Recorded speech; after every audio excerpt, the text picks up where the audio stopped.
Sendak pangabekti kula unjuk sandhap padha paduka sinuwun Prabu Maestati Sri Arjuna Sastra. Atur nuwun bilih kula menika lare saking Pratapan Jati Sarana nami kula Bambang Sumantri. Kula badhe nderek swita lan rumeksa tentreming Maestati. Yo jagat yo dewa yo lawa Bambang Sumantri ingsun wis ngerti yen sira iku isih kadangku pribadi nanging wong swita ratu mongko ora kena mung sangu dupeh dulure ratu mula kang mangkono ingsun pengin ngerti sepira anteping tekadmu Bambang Sumantri. Kawula nuwun sewu. Sampun golong tekad kula winambaran tri prakawis hanenggih guna kaya kaliyan turut. Maknane piye Sumantri?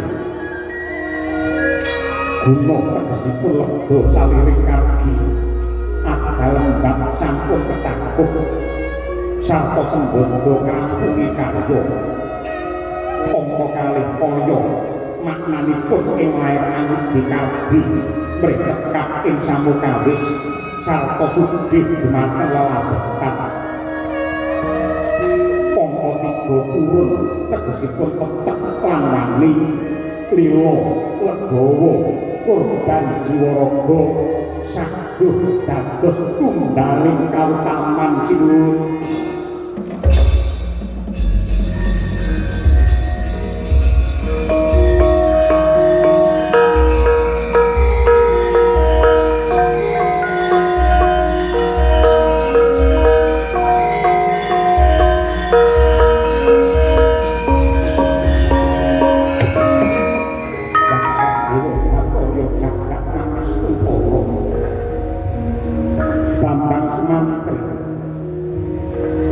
Semono gedene tekadmu anggonmu bakal ngawula marang ratu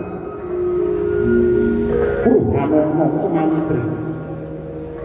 Dina iki ingsun nampa layang saka negara Magoda ingkang surasane ingsun supaya ngayomi wong Magoda ingkang tinepung dening ratu sewu negara ingkang didekeni lawan Ratu Widarba Prabu Darmawasesa.